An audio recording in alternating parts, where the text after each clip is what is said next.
प्रिय बच्चों, हमने शायद 1, 2, 3 और 4 शेर हमने पढ़े थे। अगला शेर हम करते हैं। वे मुतमईन हैं कि पत्थर पिघल नहीं सकता, मैं बेकरार हूँ आवाज़ में असर के लिए। वे कौन है? भारतीय जनता।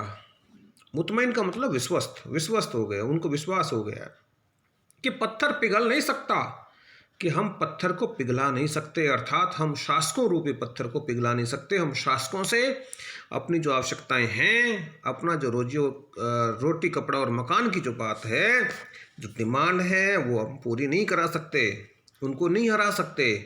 और गज़लकार कवि दुष्यंत जी क्या कहते हैं? मैं बेकरार हूँ आवाज़ में असर के लिए। बेकरार का मतलब जिसको करार ना हो, जिसको चैन ना हो, जिसको बेचैन भी आप कह सकते हैं, जिसको आतुर कह सकते हैं, जिसको व्याकुल कह सकते हैं। आवाज़ में असर के लिए। असर का मतलब प्रभाव, कि यदि इनकी आवाज़ में असर होगा, इनकी आवाज़ में प्रभाव होगा, तो ये पत्थर को भी पिघला सकते हैं, अर्थात शासकों को भी पत्थर को पिघला सकते हैं। शासकों से अपनी जो डिमांड्स हैं, अपनी जो मांगे हैं, उनको मनवा सकते हैं, उनको पूरी करा सकते हैं। आप वर्तमान में भी देख रहे हैं कि किसान जो है वो आंदोलन कर रहे हैं, और किसानों का आंदोलन अपने आप में यूनिक और बेमिसाल है। बहुत भयंकर, बहुत भारी आंदोलन है।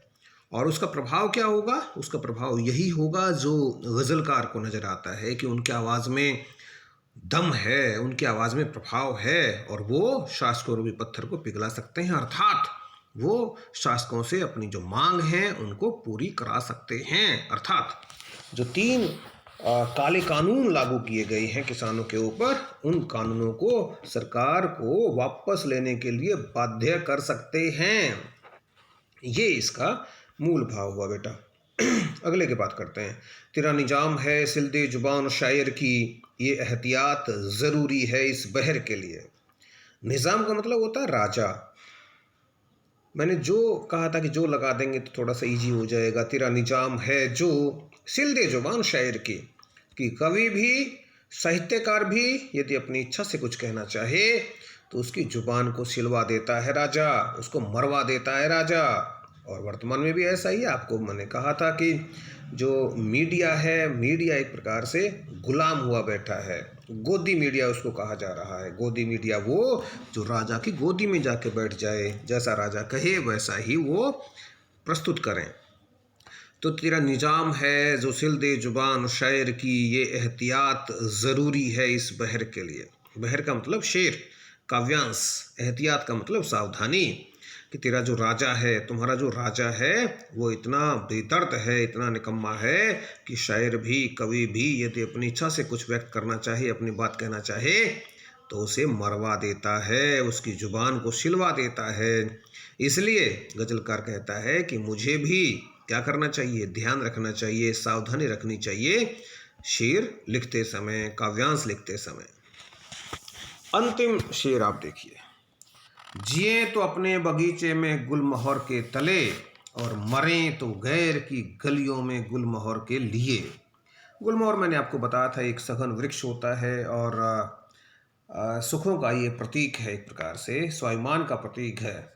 और जिए तो अपने बगीचे में गुलमोहर के तले, यानी कि यदि हम अपने देश में रहें, अपने घर में रहें, तो भी हम स्वाभिमान के लिए लड़ें, स्वाभिमान के साथ जिएं, सुखों के साथ जिएं।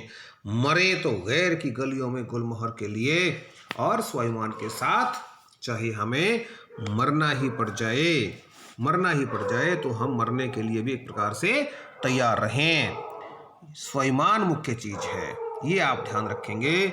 कि जो नेता हैं वो नेता कैसे थे?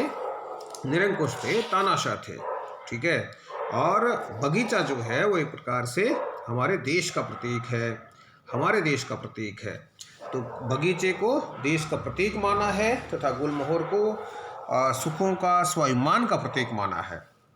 कवि ने कहा है कि यदि हमें जीवित रहने का अवसर मिलता है तो अपने ही देश में सुखमय जीवन जीना चाहेंगे, हम स्वाभिमान के साथ अपना जीवन जिएंगे। और यदि हमें मरना ही है तो हम अपने शत्रुओं की गलियों में जाकर, हम दूसरी जगह पर जाकर के भी सुखों के लिए, स्वाभिमान के लिए लड़ते लड़ते मरना चाहेंगे। कहने का सीधा सा मतलब ये है कि अपने स्वाभिमान और अधिकारों के साथ जीना ही सच्चे अर्थों में जीवन है, और अपने सुखों व अधिकारों के लिए लड़ते लड़ते मर जाना ही व्यक्ति का उद्देश्य होना चाहिए। स्वाभिमान के साथ समझौता हमें कभी नहीं करना चाहिए। ये इसमें मुख्य रूप से कहा गया है बेटा। छंद वही सेम रहेगा, प्रसाद गुण शांत रस, ये भी आप ध्यान रखेंगे। तीनों शब्द शक्तियाँ हैं यहाँ, अभिधा भी है, लक्षणा भी है और व्यंजना भी है। क्योंकि गुलमोहर की यदि हम सीधे बात करें तो अर्थ समझ में आ ही नहीं रहा, तो हमें गहराई में उतरना पड़ता है। हमें लाक्षणिक और व्यंजनात्मक जो अर्थ हैं वो लेने पड़ते हैं। भाषा जो है बिल्कुल सरल, सहज और विषयानुकूल है, ठीक है।